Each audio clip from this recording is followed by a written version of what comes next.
Bonjour et bienvenue. Nous nous retrouvons aujourd'hui pour vous présenter le dernier livre à paraître aux éditions du commun, La mélancolie de la NAS, sortie prévue en librairie le 15 octobre. Alors c'est un récit politique, drôle et sérieux à la fois, où l'auteur raconte l'expérience d'une NAS lors d'une manifestation, son arrestation et un interrogatoire pour le moins burlesque. Nous sommes avec l'auteur de ce récit, Xavier Calais. Bonjour. Bonjour, Sylvain. Alors Xavier, tu es l'auteur de ce texte. Juste en préambule, comme ça, est-ce que tu peux te présenter ? Eh bien, je suis Xavier Calais, j'habite à Morpas, dans le quartier Guy Ropart. Voilà, quartier en cours de rénovation urbaine. Et voilà, comme je dis, comme il est indiqué dans le texte de 4e, l'immeuble va être détruit d'ici 1 an. Mais a priori, on m'a dit qu'on préviendrait. Donc voilà, je ne suis pas trop inquiet sur le moment où ça va être détruit. Mais voilà, je suis rennais. J'ai aimé cette ville jusqu'à ce qu'il la détruise aussi par différents procédés. Ça, on va pouvoir en parler justement de cet aspect-là. C'est ton premier texte, celui-là ? C'est-à-dire publié chez un grand éditeur rennais ? Oui. Voilà, les éditions du commun, par exemple.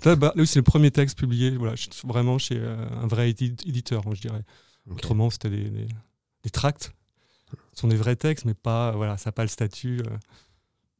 Mais des tracts, c'est aussi de la littérature parfois. Mais... Tout à fait. Ouais. Alors j'ai expliqué là très rapidement de quoi parlait ton livre. Comment toi tu le raconterais, ton livre là ? On va rentrer plus dans le détail après, mais comment tu en parlerais ? Comment j'en parlerais ? C'est difficile parce que j'y ai un peu réfléchi quand même, puisque je savais qu'on allait faire cette émission et quand même il y aura une présentation à Paris. Et c'est pas si évident. Moi, ce qui m'intéresse, c'est quand même d'essayer de décrire un moment de la ville, de ce qu'on vit en ce moment à Rennes, un moment aussi de l'histoire rennaise, parce que j'ai l'impression, depuis quelque temps, il y a quand même une période un peu de transition. Et le texte parle aussi de mes expériences de manifestation et de NAS, parce qu'il décrit une période qui est la lutte contre le dernier mouvement des retraites, parce que c'est vrai qu'il y en a eu plusieurs, et que j'y ai participé, et à chaque fois, on était bloqué, on n'avait aucune possibilité d'agir. Donc du coup, c'est un peu, ça décrit un peu la situation dans laquelle on est à Rennes, et peut-être quand même un peu au-delà de Rennes. C'est-à-dire on a l'impression qu'on est dans un moment un peu de l'histoire où on a l'impression parfois d'être un peu bloqué quand même. Et il se trouve que j'ai terminé le texte juste au début du premier confinement. Alors là, c'était pas une impression d'être bloqué, c'était qu'on était carrément confiné, quoi. Et j'ai l'impression que du coup, entre la NAS, le grand confinement et ce sentiment un peu d'impuissance, j'ai l'impression que c'est peut-être un peu c'est un peu la croisée de tout ça que se situe ce modeste texte, avec et puis voilà le rapport à la police, à un interrogatoire où j'ai essayé de le retranscrire aussi fidèlement que possible. Voilà, c'est aussi ça. C'est-à-dire que voilà, il est un peu particulier, j'espère qu'il est un peu drôle, et en tout cas il est, je crois, fidèle à la réalité. Voilà. Alors pour resituer sur la chronologie du texte, on a une première partie, début de la réforme des retraites. Si je ne me trompe pas, manifestation, NAS policière. D'ailleurs, j'aimerais bien que tu expliques. Même pas le temps de faire une manifestation. Même pas le temps de faire une manifestation, c'est clair. NAS policière, arrestation, et ensuite tu es conduit au commissariat de la Tour d'Auvergne. Exactement. Et c'est là que tu subis un interrogatoire après avoir donné une fausse identité, et un interrogatoire qui s'avère être extrêmement drôle parce que justement tu pousses finalement un peu à bout la policière qui t'interroge, et donc j'aimerais juste que tu nous racontes là rapidement qu'est-ce qui t'a amené dans cette situation-là. Et alors je te pose 2 questions en une.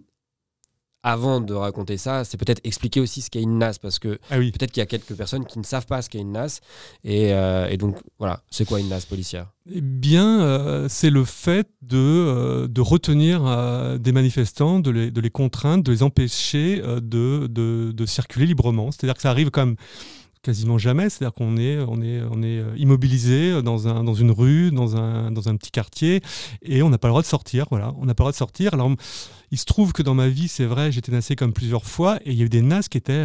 moi, j'étais nassé, par exemple, c'est un peu bizarre, comme s'il y a des gens comme si c'était mon identité, j'étais nassé. Mais c'est vrai que parfois, il y a des gens qui se retrouvent quand même complètement par hasard. Dans une NAS, à Paris, j'ai vu des touristes japonais qui étaient nassés, et du coup, ils ne comprenaient pas ce qu'ils faisaient là, pourquoi on les empêchait de de circuler. Mais je me souviens de quelqu'un qui leur avait lancé Welcome in Paris. Et ça m'avait fait rire parce que je me disais, c'est vrai que, en tout cas, en France, c'est maintenant devenu très courant. C'est-à-dire, voilà, pour répondre à ta question de manière un peu plus précise, c'est on est bloqué, on est retenu et ça peut durer des heures et des heures. Et du coup, si vous voulez aller aux toilettes, vous devez pisser sur place. Si vous avez, je sais pas, un rendez-vous important, vous ne pouvez pas y aller. Et je crois que c'est illégal, ou ça a été considéré comme illégal récemment en juin ou mai par je ne sais plus quelle cour internationale ou européenne. Je devrais quand même être un peu plus précis, mais bon. C'est pas bien ça. Ouais, au montage, on coupera. On coupera et puis on rajoutera la date. Exactement. C'est moi qui la dirai par-dessus ta voix. Ouais, merci. Et je me demande si ça vient pas. Moi, la première fois que j'ai entendu parler de NAS, c'était en Angleterre. Hein. J'ai l'impression que c'est eux qui ont été un peu en avance là-dessus.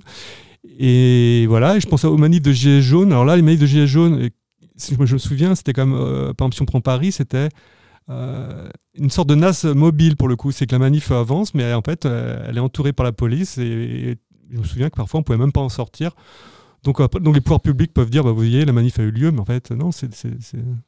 Et c'est ça ce que j'allais dire, c'est qu'une NAS, en tout cas dans mon imaginaire, moi personnel, et dans celui de beaucoup je pense, c'est on vient prendre en étau en fait finalement. Exactement. C'est-à-dire qu'on vient, la police arrive un peu de toutes parts et les manifestants qui n'avaient pas vu en fait cette NAS se resserrer, d'un coup se retrouvent enfermés sans s'être rendu compte qu'ils étaient... c'est vrai. Certains le voient venir d'ailleurs, et parfois ils se disent voilà, je quitte la manif parce que je sens que c'est toujours un peu des paris quand même. Voilà, après, oui, c'est ça, c'est un peu, il y a l'effet de surprise, et puis il y a vraiment la différence du type de NAS, quoi. Il y a vraiment des NAS où les gens sont extrêmement serrés, où des gens peuvent s'évanouir, hein, tellement on est serré. Et puis parfois, il y a un peu plus d'espace, on est plus détendu pour des raisons X ou Y. Voilà. Et donc tu disais que tu en avais vécu beaucoup des NAS? Non, je ne vais pas dire ça comme ça parce que sinon ça va faire un peu un professionnel de la NAS. Non, c'est pas vrai. Donc non, il se trouve que par hasard, comme beaucoup de gens, je me suis retrouvé parfois dans ce genre de situation. Voilà. Et alors tu disais tout à l'heure que ce livre, c'était aussi une manière, d'avoir un point historique à un moment donné de la ville de Rennes aussi, de ce qu'elle a mis en place. Est-ce que tu as l'impression, par exemple, qu'il y a beaucoup de choses qui ont changé dans la manière d'appréhender les manifestations à Rennes? On le sait qu'en France, oui, depuis quelques années quand même. À Rennes, particulièrement, par exemple, qu'est-ce qui a pu changer? En tout cas, quand on dit, voilà, il s'est passé ça à Rennes, et c'est sans doute national. Moi, ce qui m'a frappé, c'est qu'il y a eu un tournant, ça a été quand même 2016, ça a été un tournant à Rennes et un tournant en France. Et moi, je me souviens qu'en 2016, on avait Patrick Strozda comme préfet à Rennes, qui a réprimé très violemment le mouvement social. Et au cours du mouvement social, il a été nommé d'ailleurs à l'intérieur. Et du coup, je me souviens que le journaliste de Mediapart présent à Rennes se demandait est-ce que le pouvoir ne va pas nationaliser la manière dont Patrick Strozda a réprimé le mouvement social en 2016 à Rennes. Il se trouve que Patrick Strozda, aujourd'hui, est directeur du cabinet d'Emmanuel Macron, en fait. Ce qui veut dire que voilà, ce qui s'est passé à Rennes, ce mouvement d'interdiction même des manifs dans l'hypercentre, c'est depuis 2016, c'est quelque chose c'est un moment très important. Tout d'un coup, voilà, vous n'avez plus le droit d'aller manifester dans l'hypercentre. Et de mon point de vue, à mon avis, ça a de pair avec la volonté municipale de nettoyer le centre-ville, d'en faire un espace un peu aseptisé pour les commerçants et pas de manif surtout, quoi. Ils appellent ça, ils utilisent un terme, je crois que c'est l'espace apaisé ou un truc comme ça, en gros. Voilà, c'est joli. Ouais, c'est devenu un élément de langage maintenant dans la communication municipale. Nous voulons un espace apaisé. On a l'impression que c'est, évacuons la conflictualité politique. Et du coup, je pense que c'est lié. Alors, je ne sais pas si je suis très clair, je ne crois pas, mais bon. Voilà. Si, je pense qu'on pourra en reparler tout à l'heure. J'avais envie de revenir un peu plus précisément justement sur cette question-là et la manière dont la ville de Rennes aussi restructure l'ensemble du centre-ville. Exactement. Et comme d'ailleurs beaucoup d'autres villes, Nantes, et bon là je prends Nantes en exemple, mais il y en a plein d'autres. Donc je pense qu'on pourra y revenir tout à l'heure. Il y avait un passage que tu voulais lire, peut-être justement ça pourra bien introduire ça, qui est au tout début de ton livre. Je te laisse peut-être en faire la lecture maintenant. Alors, voilà, c'est page 11. Et puis, au fil du temps, c'est comme si nous avions été réduits à quelques rituels dévitalisés que nous devions faire par devoir, parce qu'il fallait bien manifester, parce qu'il fallait bien essayer de résister à l'ennemi qui gagnait partout du terrain et triomphait ici d'être parvenu à transformer la ville en un espace aseptisé, sécuritaire et lisse. J'étais fatigué et déprimé. Il me semblait que seuls nos ennemis pouvaient encore nous surprendre par leur volonté décuplée de nettoyer cette ville que nous avions tant aimée, de liquider tout ce qui ne rentrait pas dans le rang, tout ce qui ne se soumettait pas. Et pour ce faire, la municipalité avait des réserves inépuisables. Elle avait à son service les forces de police toujours fidèles au poste. Elle avait à son service des communicants qui masquaient sous des slogans débiles des réalités crues. Elle avait à son service des artistes domestiqués pour témoigner des largesses que leur accordait le pouvoir en échange de toutes les compromissions, de toutes les danses du ventre devant les décideurs politiques. Ces apparatchiks ternes ne régnaient encore que parce que nous étions assoupis, somnambules, déambulants approbatifs, disant oui à tout ce qu'il y avait de plus niais et de plus faisandé ici-bas et qui trônait majestueusement à l'hôtel de ville. Un soir, des années plus tôt, les portes de la mairie avaient presque cédé sous les coups des assaillants. L'hôtel de ville avait failli être envahi. Ce n'était pas un soir de printemps, mais une nuit froide de l'hiver 2010. L'intrusion n'avait été empêchée que par l'intervention de quelques baqueux, télescopiques en main. Le matin même, il avait neigé. Je m'en souviens bien. J'étais au commissariat avec des camarades, la main droite menottée au banc. Dehors, il neigeait. On pouvait voir par la fenêtre du comico la neige tomber à gros flocons. C'était très beau. Nous avions été délogés quelques heures plus tôt, au petit matin, du squat ouvert pour organiser la lutte contre la réforme des retraites. Des flics casqués, matraques et boucliers en main, nous avaient fait monter dans des camions. Nous avions traversé la ville bouclés dans une de ces cellules individuelles de fourgons de police. Je n'avais encore jamais été enfermé dans un espace aussi exigu, aussi froid et métallique. Malgré l'inconfort de la situation, je pouvais repenser à toutes ces journées merveilleuses que nous venions de vivre comme on traverse un rêve. Peu importe ce qui allait se passer par la suite, je savais que nos ennemis ne pourraient jamais nous enlever le souvenir de ce que nous avions vécu. Ils pouvaient, s'ils le voulaient, nous encager. Nous étions vivants, plus vivants que jamais. Les feux de la révolte brûlaient dans la ville comme si 5000 chimpanzés avaient dynamité leurs zoos. Mais ces feux qui, à l'époque, illuminaient nos nuits, n'avaient-ils pas été depuis lors éteints au Karcher ? Ainsi donc, la pacification triompherait, elle aurait ce goût de cyanure. Du possible sinon j'étouffe, de l'imprévu sinon je meurs. Puisque la provocation, celle qu'on n'a pas dénoncée, ce fut de nous envoyer en réponse à nos questions vos hommes bien lunettés, bien casqués, bien boucliers, bien grenadés, bien soldés, nous nous sommes mis à crier. À bas l'État policier, à bas l'État policier, à bas l'État policier. Parce que vous avez posté dans les cafés, dans les gares, des hommes aux allures bizarres pour ficher, pour arrêter les crivines, les Joshua, au nom de je ne sais quelle loi, et beaucoup d'autres encore, nous avons crié plus fort. À bas l'État policier, à bas l'État policier, à bas l'État policier. Mais ce n'était pas assez pour venir à bout de nous. Dans les facs à la rentrée, vous frappez un nouveau coup. Face aux barbouzes, aux sportifs, face à ce dispositif, nous crions assis par terre, des Beaux-Arts jusqu'à Nanterre. À bas l'État policier, à bas l'État policier, à bas l'État policier. Vous êtes reconnaissables, vous les flics du monde entier, les mêmes imperméables, la même mentalité. Mais nous sommes de Paris, de Prague, de Mexico et de Berlin à Tokyo, des millions à vous crier. À bas l'État policier, à bas l'État policier, à bas l'État policier. Donc on parlait tout à l'heure, merci d'ailleurs pour la lecture de ce passage qui est assez fort aussi du coup au début de ton texte et qui justement introduit bien le reste du livre et on voit bien la critique qui est faite aussi dès le début, c'est justement de cette ville qui a l'air d'en serrer et ces manifestations qui tournent un peu en rond. Moi je me souviens quand même assez bien pour en avoir fait quelques-unes aussi, je sais pas si j'ai le droit de le dire là mais non je rigole. les manifestations aujourd'hui à Rennes tournent vraiment en rond dans un espace délimité qui est réduit, vraiment très réduit, qui est en effet, comme tu le disais, éloigné de l'hypercentre. Et donc comme si on voulait à la fois éloigner du regard, mais aussi invisibiliser complètement la critique sociale, politique. Et donc c'est vrai que c'est problématique. Et c'est un peu ce que tu essayes comment dire, de critiquer dans ce livre, ou en tout cas de mettre en avant aussi, non ? Oui. En tout cas, ce que je voudrais pas, c'est qu'à la lecture de certains passages, on se dise les manifs, ça sert à rien, c'est parce que c'est complètement ritualisé, tout ça. Moi, je regrette l'aspect ritualisé, mais c'est quand même des moments importants pour notamment qu'on puisse se compter, se rencontrer, et que c'est absolument nécessaire.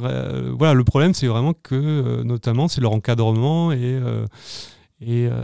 que ce soit des petits parcours et un peu toujours les mêmes. Ça manque aussi un peu sans doute de surprise ou on a envie de faire parfois un peu dérailler le truc.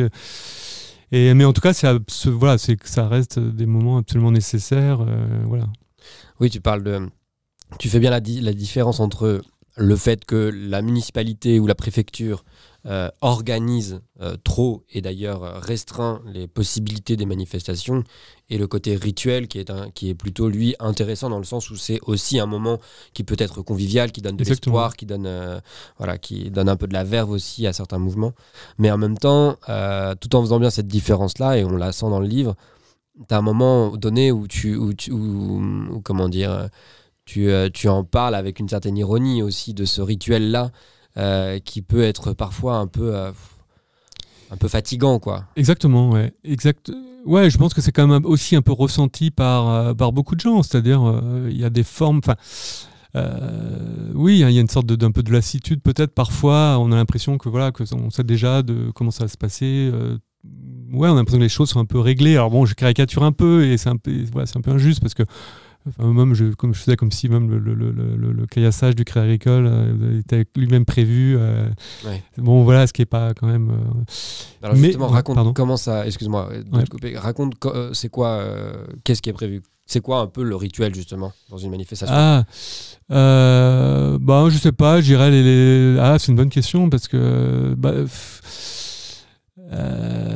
Qu'est-ce qui est prévu ? C'est vrai, parce que je le dis en plus, oui, tout est prévu, c'est ritualisé. Il y a tout un moment assez poétique en plus où tu parles carrément de cette personne importante de la CGT. Non, FO.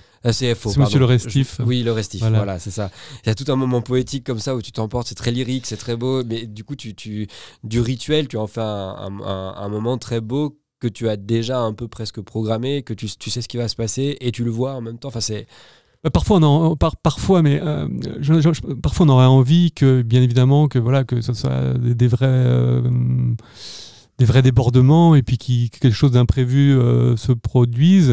Mais par exemple, c'est comme là, je dirais que je fais un petit peu, le Restif, et puis je compare un peu à Restif de la Bretonne, cet écrivain du 18e qui était un amateur de dérives nocturnes, érotiques, parisiennes. Et donc je me moque gentiment de Fabrice de Restif, mais malgré tout, il n'en est pas responsable de cette situation. C'est-à-dire que même si lui décidait que maintenant on y va vraiment, sans doute que ça ne suivrait pas. Mais c'est vrai peut-être que c'est aussi souvent un peu toujours les mêmes aussi qui ont aussi la parole depuis très longtemps, qui sont dans les journaux locaux à parler des luttes. Et c'est vrai que donc, du coup c'est aussi des personnalités publiques, donc c'est aussi pour ça que je m'en amuse aussi. Mais bon, je perds pas de vue que le problème c'est plutôt ceux qui sont en face en fait qui empêchent que quelque chose se passe. Et c'est vrai que maintenant, en tout cas à Rennes, même les familles, les enfants, ça devient très difficile d'aller dans une manifestation. Et quand on voit les dispositifs, tout est fait pour intimider, pour impressionner et finalement pour empêcher les gens de venir en fait. Et donc je pense qu'il ne faut pas être dupe non plus de la stratégie du camp d'en face en fait. Voilà, je réponds pas tellement à la question, je crois, mais complètement. Mais du coup, non, la question c'était de savoir aussi, est-ce que tu serais capable de raconter ou de définir ce fameux rituel, comment se passe une manif aujourd'hui à Rennes, par exemple. Pour ceux qui sont pas rennais. Oui,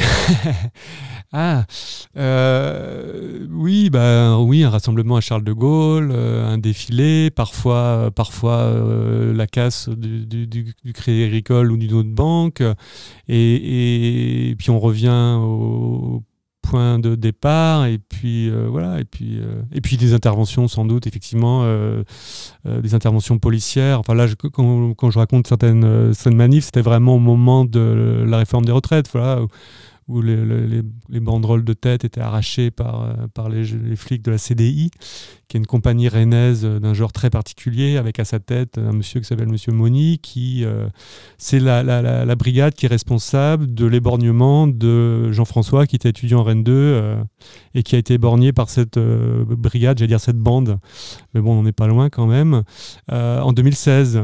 Et je le dis d'autant plus, voilà, je dis Monsieur Moni, c'est Jean-François Moni, je crois. Et le responsable de ce groupe. Alors je sais qu'un ami et camarade syndicaliste l'a dit au mégaphone dans une manifestation, a dit voilà, ce monsieur est responsable de l'éborgnement de Jean-François, et il a été traîné devant un tribunal pour diffamation, et il a été condamné, alors je sais pas, c'est une somme d'argent, mais on ne peut pas dire, semble-t-il, que monsieur Moni est responsable de l'éborgnement de Jean-François. Donc j'en profite d'avoir le micro, de le dire. Il est responsable. Alors ça ne veut pas dire que c'est lui qui a tiré ou qui a appuyé sur la gâchette, mais c'est lui qui commandait le groupe qui a tiré sur Jean-François, qui est aujourd'hui éborgné. Et je me souviens que le soir de la manifestation, Patrick Strozza, qui est aujourd'hui directeur du cabinet d'Emmanuel Macron, et Natalia Perret étaient sous l'abri bus République, face aux caméras de, je crois, France 3, en disant « Aucun flashball n'a été utilisé lors de cette manifestation », ce qui voulait dire « La police n'est pas responsable ». Or, aujourd'hui, c'est un fait, je crois, j'espère que je ne me trompe pas quand même, mais ça s'est passé, il a été éborgné par un flashball, quoi. Et par contre, jamais Natalia Perret n'a eu un mot pour cet étudiant éborgné en disant, on a pris la parole pour dire que, et voilà. Voilà, donc voilà, je salue le camarade qui s'appelle Serge Bourgin, et qui a publiquement dénoncé ça, et qui ne s'est pas laissé intimider par la police. C'est comme tous les accidents qui arrivent depuis quand même pas mal d'années, qu'on voit... soit dont on entend parler dans les milieux militants ou sur certains réseaux sociaux ou dans les médias, mais le nombre d'accidents qu'il y a pu avoir, Dufresne en a recensé quelques-uns, et le peu d'enquêtes qui aboutissent finalement à une condamnation pour les policiers qui sont responsables, c'est quand même désastreux, alors que derrière... Des personnes qui, en manifestation, sont arrêtées, eux, par contre, vont être poursuivis et avoir plus de problèmes, quoi. Mais ça, c'est clair. Et moi, je trouve que c'est vraiment... Je reviens à ton texte, parce que l'idée, c'est de partir du texte pour essayer de dériver un peu, mais je trouve que c'est une des complexités... J'utilise le terme complexité dans toute sa largeur, voilà. C'est dans le bon sens du terme, dans toute sa complexité. Ce texte, il envoie plein de choses différentes, c'est-à-dire que on a à la fois, je trouve, un ton de révolte qui est vraiment là, qui est vraiment présent, et dont on pourra peut-être parler tout à l'heure, avec un espoir aussi, et qui est quand même toujours là, tout du long du texte. À la fois une forme d'ironie sur la situation, et donc c'est aussi ce qui permet je trouve, de le lire avec une vraie vraiment avec appétit, quoi, ce texte.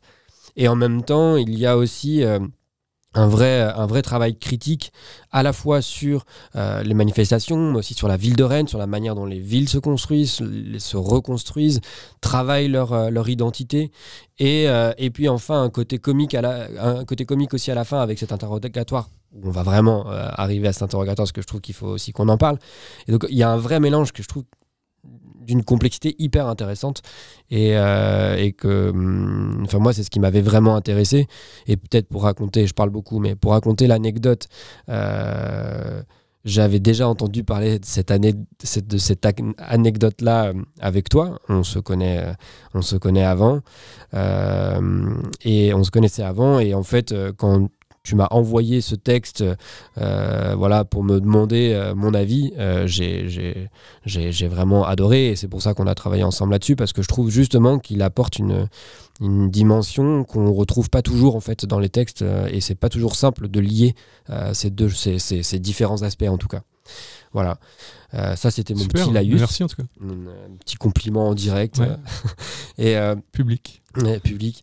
Et donc, pour rebondir là-dessus, justement, ce que je trouve intéressant, c'est cette critique aussi que tu fais de la manière dont la ville se reconstruit. Et est-ce que tu peux, toi, en parler là? Qu'est-ce que ça implique aujourd'hui, Rennes, qui est en train de se reconstruire? Ça implique des choses au niveau des manifestations, etc., mais pas uniquement, en fait. Ça implique beaucoup de choses pour la vie quotidienne, en fait. Ça implique une hausse des loyers. Je pense que beaucoup de Rennais se rendent compte que quand on n'a pas beaucoup d'argent, ça devient très compliqué de se loger à Rennes. Ça implique une hausse, je pense, des consommations ordinaires dans les cafés. C'est-à-dire, moi, dans les cafés que je fréquente, aujourd'hui, je crois que je les fréquente moins. Alors, pas seulement parce qu'il faut montrer patte blanche et tout ça, mais il y a une augmentation des prix. Si on prend la place Sainte-Anne, il y a eu la construction du centre des congrès d'affaires. Il y avait des gens du collectif Place à Défendre qui disaient il y a quelques années il y a un mouvement de gentrification, les prix vont augmenter, certains élus notamment verts disaient mais non, pas du tout, en gros la gentrification c'est une vue de l'esprit, certains en tout cas disaient ça, et aujourd'hui je crois que ça fait tout le monde est au courant, tout le monde le voit, tout le monde le ressent.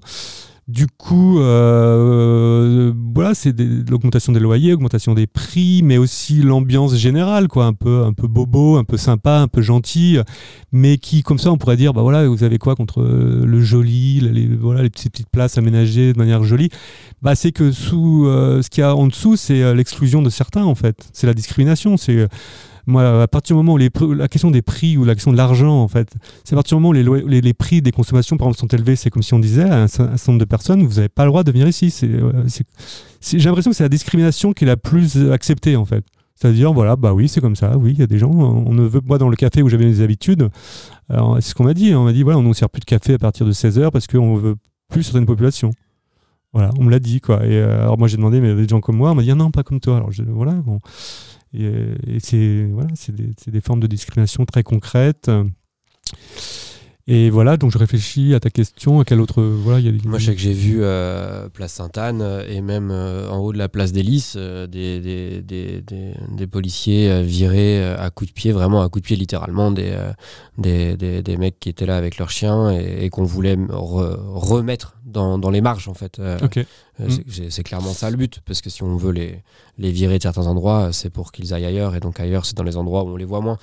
Et c'est clairement ça, ce qui se passe aussi sur le Mail. Non, c'est clair, je suis d'accord avec toi, on le voit de plus en plus. On a, c'est une annonce un peu peut-être prématurée, mais on a un travail, nous aussi, aux éditions du commun, justement, un projet autour de la gentrification, parce que c'est clair que c'est un problème de plus en plus important. Je sais qu'on a déjà eu l'occasion d'en discuter tous les deux, notamment sur les côtes. La gentrification aussi des côtes, c'est quelque chose de vraiment important. Cette augmentation du loyer qui fait que ça exclut énormément de monde. Et pour revenir alors peut-être aussi sur un autre sujet, mais qui est cette fois-ci dans ton livre. Là, j'évoquais justement les policiers qui viraient à coups de pompe les mecs. C'était 3 mecs qui étaient avec des chiens place Sainte-Anne. C'était une image qui m'avait quand même beaucoup choqué. Dans ton livre, il y a un rapport que toi tu entretiens avec les policiers qui t'arrêtent, qui est en tout cas tourné d'une manière relativement comique. Est-ce que tu peux juste raconter un peu la scène où tu es arrêté et le moment où tu arrives justement à cet interrogatoire? Qu'est-ce qui te passe par la tête à ce moment-là? Parce que pour resituer, juste avant que tu te fasses arrêter, il y a quelqu'un qui lance quand tu es dans la NAS, donc là on revient dans le récit, dites tout ce que vous appelez Monsieur Dupont ou Camille Dupont. Ouais. Camille Dupont. Et t'es un peu, désolé, un peu le seul digo à dire quand on t'arrête, je m'appelle bien Camille Dupont, tous les autres donnent finalement leur bon prénom, c'est bien ça? Non, je pense qu'il y a plusieurs passes, on leur demande, mais les flics s'en fichent en fait. Et je sais pas pourquoi, moi ils m'ont pas juste dit comment vous appelez Camille Dupont, puis passer, non, je sais pas, ils m'ont demandé ce que j'avais dans mon sac, et puis c'est un peu parti de là. Est-ce que vous avez quelque chose de dangereux? J'avais un pamphlet. C'est génial cette scène. Et du coup, je dis oui, j'ai un pamphlet. J'ai quelque chose de dangereux, j'ai un pamphlet, ça s'appelle l'apocoquintose. Et donc, le flic me dit il sait pas ce que c'est. Donc, je lui dis c'est un citrouillage de prince, tout ça est vrai. Et puis après, donnez-moi votre nom, et puis voilà, Camille Dupont, et puis voilà, donnez-moi votre vrai nom. Et puis donc voilà, moi on s'était dit qu'on disait Camille Dupont, donc je dis bah voilà, je vais tenir le truc, comme si voilà, une forme d'engagement. Et puis bon bah voilà, et puis au bout d'un moment, ils appellent le petit camion avec les petites cellules individuelles, rien que pour moi, et moi j'ai aucune envie de rentrer là-dedans. Et en plus, je suis un peu claustro, hein, pour le coup, c'est vrai. Mais bon, voilà. Je dis que je préférais pas, et puis on me dit mais non, c'est pas, on va pas loin. On va pas loin. Et c'est vrai qu'on va pas loin, heureusement, parce que j'imagine d'ailleurs si dans une ville comme Paris, si on doit je sais pas, hein, si on doit traverser plusieurs arrondissements dans un truc aussi étroit, il y a de quoi avoir une crise de claustrophobie aiguë. Et puis voilà, puis on va au commissariat, puis quand vous appelez Camille Dupont, et je sais qu'un flic me dit mais pourquoi vous n'avez pas choisi un autre nom? Et c'est vrai, quand je marche dans la cour, je me dis c'est vrai, il y en a plein d'autres des noms en fait. Pourquoi celui-là qui évidemment est une provocation? Et puis voilà, et puis donc ils vont fouiller mon sac, ils vont trouver une enveloppe à mon nom, et puis du coup là je me dis bah tout est terminé, c'est bon. Mais non, il faut que ça continue, et puis là il faut vérifier, et puis patati. Et puis voilà, et puis j'ai envie de dire, j'adopte une stratégie où c'est un peu fait comme ça. Hein. En tout cas, je n'ai pas fait, non, je dirais rien comme ça. J'ai rien dit, j'ai l'impression d'une autre manière, quoi. Voilà. Bon. En fait, c'est pas, c'est une provocation et c'est une volonté de les emmerder quand même, un peu, ou pas? Bah, en tout c'est une manière, comment dire, une manière comme une autre de créer de la révolte. Enfin, je sais pas, c'est une manière de les provoquer pour comme une autre, quoi. Je sais pas si c'est une provocation ou en gros il y a une situation que vous n'avez pas choisie, vous vous retrouvez dedans et il y a une partie il y a un décalage entre en gros ce que vous pensez et puis ce que vous y faites dans cette situation, mais vous y tirez un plaisir, quoi. C'est-à-dire qu'au bout d'un moment, c'est vrai que j'étais curieux finalement d'être là, de voir comment ça allait se passer. Et je dois dire quand même qu'en gros, c'est pas le cas. La plupart des gens qui vont dans un commissariat, c'est quand même pas aussi drôle que pour moi. Voilà, moi aussi, à un moment, elle me dit mais vous avez l'air d'un intello, d'avoir fait des études, quelque chose comme ça. Et c'est-à-dire qu'en gros, avec la police, c'est vrai qu'ils savent à peu près à qui ils ont affaire et ils savent du coup comment se comporter selon les gens à qui ils ont affaire. C'est-à-dire que voilà, moi quand il y a la plupart des gens qui vont dans un commissariat, ça se passe pas comme ça en fait.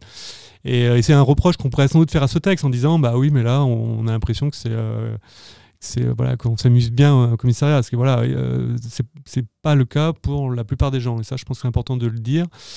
Et puis il se trouve que moi en tout cas j'étais pris dans cette manif sauvage, mais il n'y avait rien eu pour le coup, il s'était rien passé auparavant, enfin voilà, voilà, on n'avait pas grand chose à me reprocher d'une certaine manière.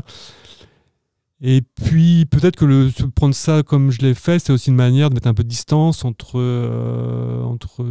ce qu'on vit et parce que c'est bon, voilà, on sait jamais, quand il y a toujours une part d'inquiétude quand même, hein, voilà, que ça peut, tout le monde le sait en fait, que parfois on est confronté à la police et puis on trouve des détails en fait, et puis ça peut vraiment mal se passer, voilà, même si au début c'est un simple contrôle et donc voilà, moi j'avais pris un peu ce parti pris pour le coup je sais pas comment décrire ce parti pris, mais moi je vois ça un peu comme ça, comme une réaction, c'est-à-dire, comme je disais, une provocation qui est aussi une réaction. En effet, t'es un peu pris dedans par hasard, mais et comme tu l'as évoqué, tout le monde ne vit pas des arrestations et des interrogatoires comme ça. Et donc c'est là aussi où il y a un côté jouissif quand on le lit, ce texte, c'est ça, il y a une sorte de petite vengeance d'une certaine manière, quoi. C'est là on s'est un peu foutu de leur gueule et ça fait aussi du bien, quoi. Ouais, ça je suis d'accord avec ton interprétation. Je pense qu'il y a un côté un peu de se venger, c'est-à-dire même quand je repense à ce que je dis un peu même de certains groupes de police, il y a un côté voilà, c'est aussi une manière de se venger en fait par le texte peut-être, ou de rendre un coup peut-être. Alors c'est pas un coup peut-être très fort, mais voilà, on s'en prend des coups, quoi, toutes sortes en fait.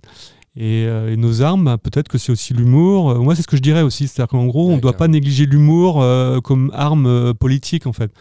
Et peut-être qu'on néglige un peu l'humour, en fait. C'est-à-dire voilà, c'est aussi de notre côté. En fait, il y a la ruse, mais il y a aussi l'humour. Et peut-être que publier un petit texte comme celui-là, c'est une manière aussi de venger peut-être un peu, voilà, ceux qu'on ont pris un peu plein la tronche.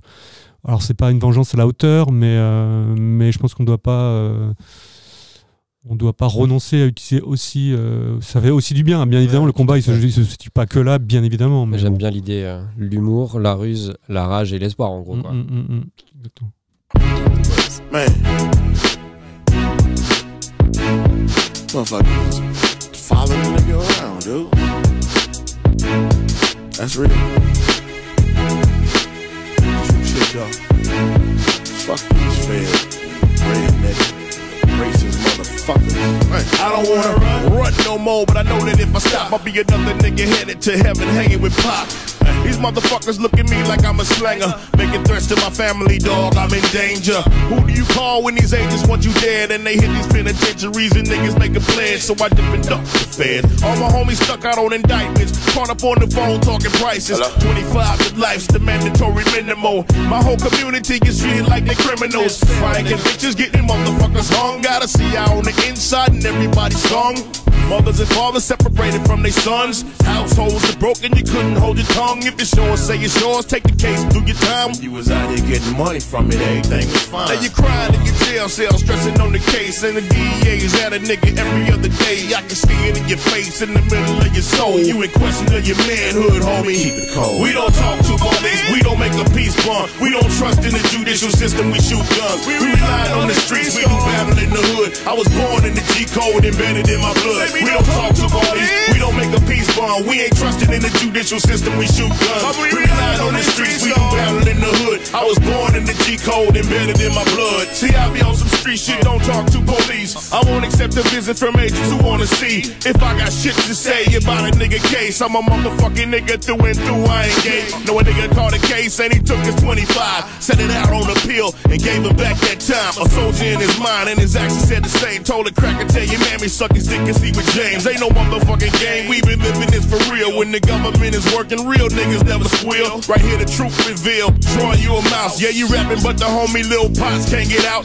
Niggas, they hit the pen, they get charged and get out. On a Rule 35, he informing for the cops. You can hear it in his voice, I'd listen to the tapes. Now you showing up in court, testifying for the state. We don't talk to police, we don't make a peace bond. We don't trust in the judicial system, we shoot guns. We rely on the streets, we do battle in the hood. I was born in the G code, embedded in my blood. We don't talk to police, we don't make a peace bond. We ain't trusting in the judicial system, we shoot guns. We rely on the streets, we do battle in the hood. I was born in the G code, embedded in my blood. I'm knowing all the scams, all the tricks to the trade. Know a nigga trying to get clean and you get in the way. Know a nigga trying to get green and you stick out the bait. Cause a nigga like a dope fiend can't rehabilitate. Still we sticking to the G code, we playing by the rules. We don't fuck around with new niggas cause new niggas is fools. We don't photograph the homies that'll catch a nigga up. On the picture you a victim, bottom line nigga fuck. Only connect with real, staying down with the truth. I got love for you, man, you a real nigga spook. My nigga Spoonie G, I can only name a few, but it's 1,000 motherfuckers in the pen bulletproof. So this one here for you, I'ma rap it till I die. Fuck a 5K1, check his PSI. Send his ass to the top if he say he sit at home. He a motherfucking snitch, snitching niggas need a song. We don't talk to police, we don't make a peace bond. We don't trust in the judicial system, we shoot guns. We rely on the streets, we do battle in the hood. I was born in the G code, embedded in my blood. We don't talk to police, we don't make a peace bond. We ain't trusting in the judicial system, we shoot guns. We rely on the streets, we do battle in the hood. I was born in the G code, embedded in my blood. We don't talk to police,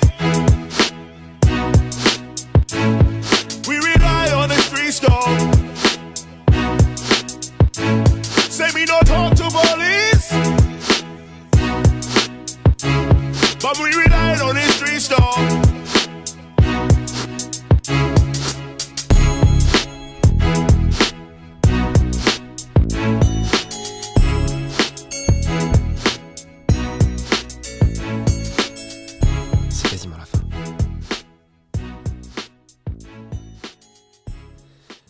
Et donc, on vient d'écouter Ghetto Boys. Moi, j'adore ce son, du coup.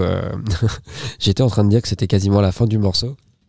Alors, pour finir, là, juste avant qu'on mette le morceau, on parlait des j'évoquais les 4 termes là, que je trouvais chouette, de se dire que c'était important de réutiliser aussi ça, de ne pas se faire réapproprier aussi certains types d'actions ou certains, notamment l'humour. Voilà, essayer de traiter avec humour certaines choses, c'est une force politique aussi. Et un des points que j'ai trouvé important dans ton livre, c'est à un moment donné cette rage et cet espoir que tu maintiens quand même tout le temps, et où tu dis que tu as envie de garder espoir et que tu as envie qu'à un moment donné, il y a toujours en tout cas un espoir que tout change et le rêve d'un soulèvement futur qui reste là toujours quand même bien présent, et c'est quand même fort et important. Et comment tu vois les choses toi de ce côté-là? Comment tu as voulu les tourner dans ton livre en tout cas?